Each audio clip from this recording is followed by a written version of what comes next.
Fala pessoal, tudo bem? Hoje o assunto é a eletroestimulação. Nós vamos falar especificamente sobre os níveis de estimulação, relacionando então a subjetividade do paciente com a dose. Como é que nós podemos trabalhar com isso, com uma visão que traga mais tranquilidade no nosso dia a dia. Eu sou Alisson Briel, convido você a se inscrever aqui no canal, a nos seguir, ative o sininho também para você receber a notificação quando nós trouxermos novos conteúdos aqui. Então vamos lá.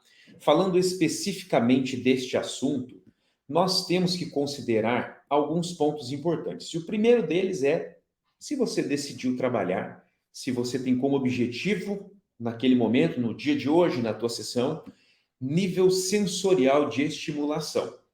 Vamos diluir esses níveis em alguns pontos que pode ser a facilidade que você vai encontrar aí para negociação da eletroestimulação com seu paciente.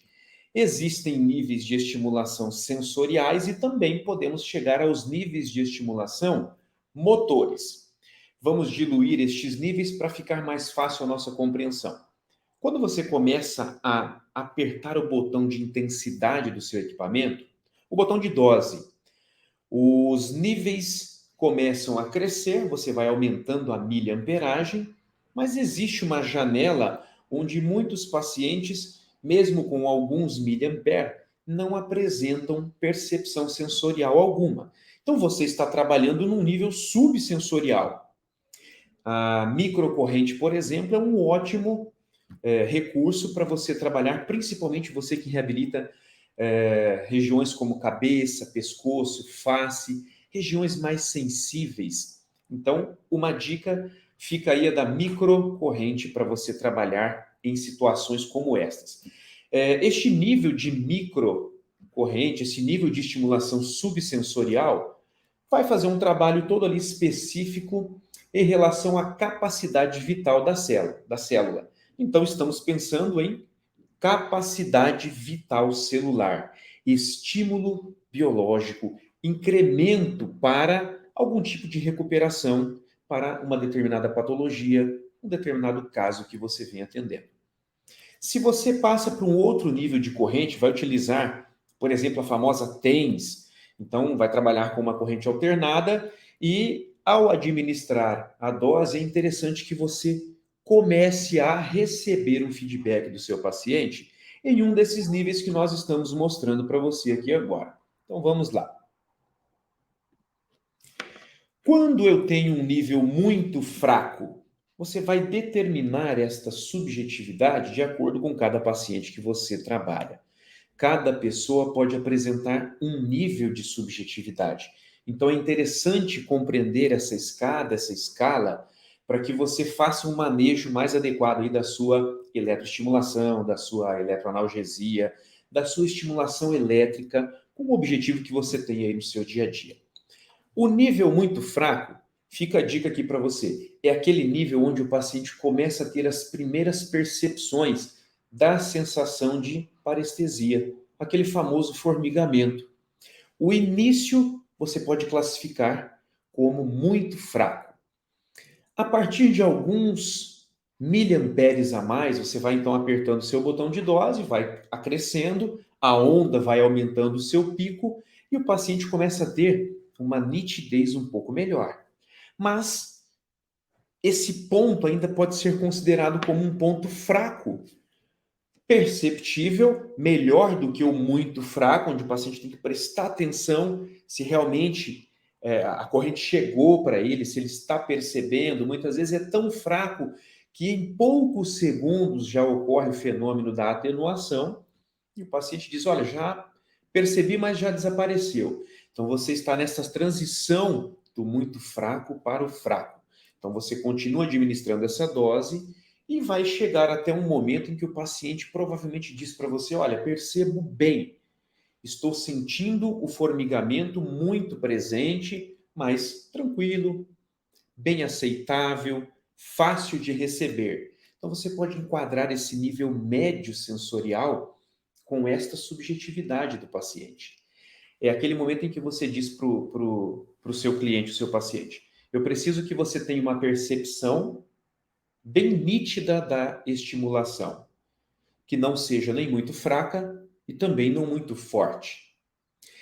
Passando desse nível médio, se você continua a administrar alguns miliamperes a mais, você pode chegar num ponto onde vamos considerar de um estímulo sensorial forte. Mas preste bem atenção, este momento ele deve anteceder a chegada ao próximo nível. Então nós temos aí uma aproximação de nível pré-motor. Então qualquer corrente que você administra, com exceção da microcorrente, você vai acrescendo os miliamperes e pode chegar num momento que esse paciente vai manifestar, ou você vai observar a olho nu, leves contrações musculares, fasciculações, fibrilações musculares, um início de movimento que muitas vezes começa e já se tranquiliza. Então, esse ponto de estímulo sensorial forte, ele está próximo da transição para o momento pré-motor. Se você continuar a administrar mais dose, você pode começar a experimentar, visualizando a olho nu, as fasciculações que eu acabei de falar para você. Então, esse ponto onde você tem um início de movimento muscular, você está no caminho, na transição aqui do estímulo pré-motor. Se você continua administrando a intensidade na sua corrente elétrica, você vai chegar num nível mais definido, um nível um pouco mais específico, onde a fibrilação toma padrão, começa a haver uma repetição de movimento, pelo menos das fibras mais superficiais musculares, e isso se torna constante durante a eletroestimulação, durante aqueles primeiros minutos que você atingiu este ponto. Então, com alguns miliamperes a mais, você determina o nível motor fraco. O paciente muitas vezes diz: olha, agarrou, meu músculo agarrou. Então, ele tem aquela sensação de encurtamento muscular. Muito leve, e em poucos minutos, se você mantém esse nível motor muito fraco, é possível experimentar uma atenuação e o paciente começa a manifestar, você começa a observar, melhor dizendo, na pele, sob os eletrodos, novamente um tremor muscular, que já não é mais tão estável. Então você está nesse ponto aqui de transição, nível pré-motor para nível motor muito fraco. Acrescendo alguns miliamperes a mais, você vai atingir um nível motor fraco e aí sim, agora uma estabilização dessa contração, deste apertamento muscular. Então, o nível motor fraco, ele não é suficiente para gerar um movimento articular. Ele mostra para você, se tudo estiver bem com a via, com esse teu paciente, você vai observar esta contração, o aumento do tônus muscular e a permanência. Acrescendo mais um pouco, avançando um pouco mais o seu botão de dose, então o pico de onda vai ficando cada vez mais alto e você pode chegar a um momento de nível motor médio. Aqui é interessante estabelecer aquele nível de trabalho motor funcional, onde o paciente tem uma percepção muito clara, muito nítida, a contração ela se torna evidente e aqui você vai incrementar, obviamente, o seu exercício, talvez de uma forma ativa com o paciente, até mesmo com carga, enfim, isso fica a seu critério conforme cada paciente. Mas o interessante é correlacionar aqui a subjetividade com a dose. Então, a dose classificada como média, dentro aí de um nível motor, tente buscar aquele ponto onde o paciente apresenta uma tonificação boa e que favoreça a funcionalidade.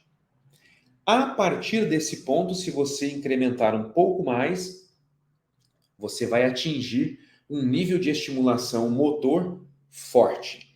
Esse nível forte, ele já é um nível que você pode colocar dentro do processo aí de criação da sua subjetividade com o seu paciente, um nível para o manejo de uma carga considerável.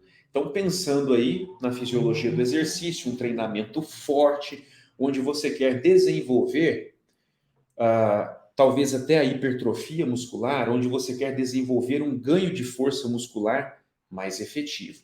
Então, nível motor forte. Se você continuar administrando mais dose, você pode chegar a um nível supramotor. E chegando nesse nível supramotor, é importante pontuar aqui a situação onde pode coincidir com o momento álgico. Então, a eletroestimulação pode chegar num nível, numa dimensão maior, onde o paciente pode experimentar algum desconforto.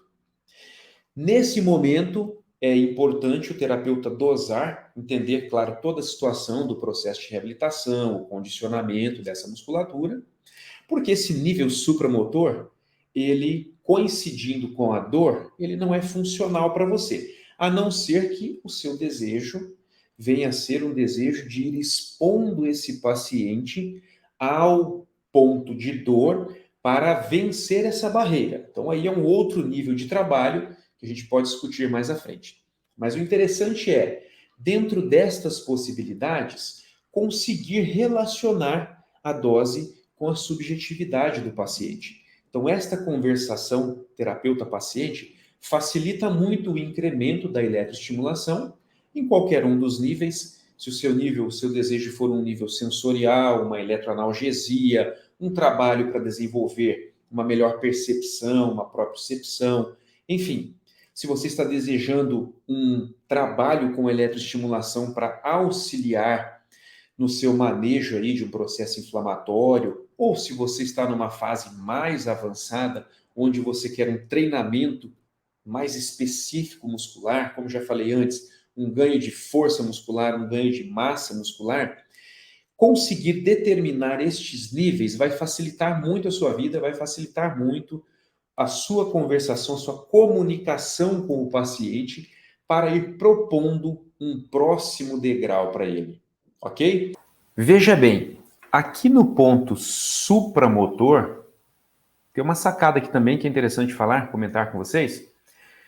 Se você não deseja este ponto supramotor coincidindo com a dor, não é um objetivo exposição gradativa do paciente, você pode reduzir a intensidade, troque eletrodo de posição. Observa se você não ficou com o eletrodo muito próximo ao tendão, à região tendínea, faz uma modificação no posicionamento dos eletrodos, busca uma nova configuração de colocação e volta a realizar a tentativa de estimulação no mesmo nível que você estava, com o mesmo volume de intensidade, que pode ser que você consiga, simplesmente na troca de posição de eletrodos, uma estimulação tão efetiva quanto você queria antes e agora sem atingir o nível supramotor.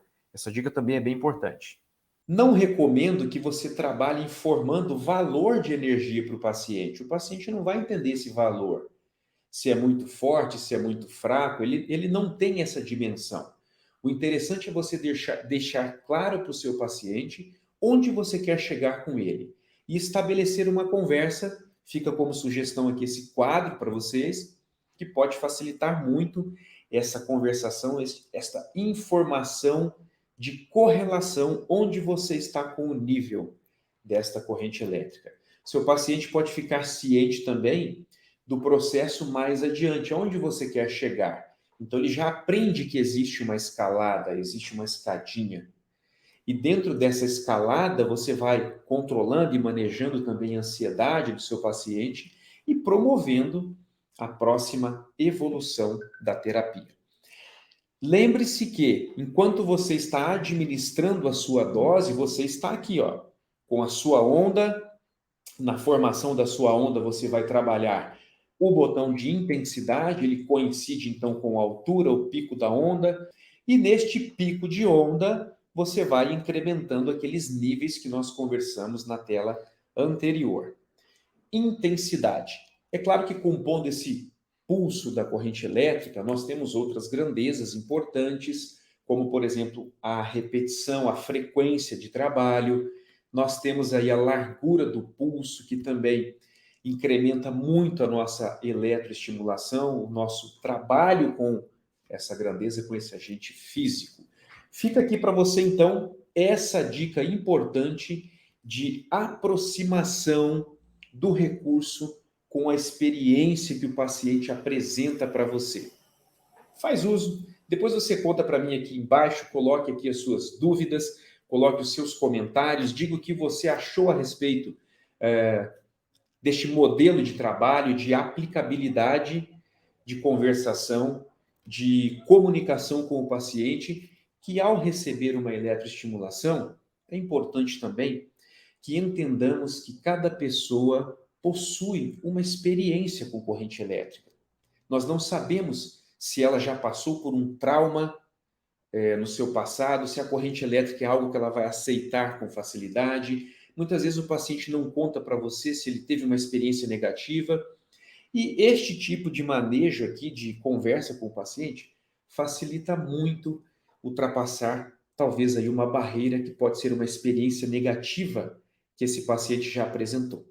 Tá legal? Fica aqui o convite para você então, de deixar seu comentário, traga sua dúvida. Eu vou fazer questão de responder uma a uma, leio todas e espero colocar para você aqui sempre algo a mais, algo que você possa no seu dia a dia ir acrescentando e facilitando o seu trabalho. Valeu, grande abraço e até o próximo conteúdo.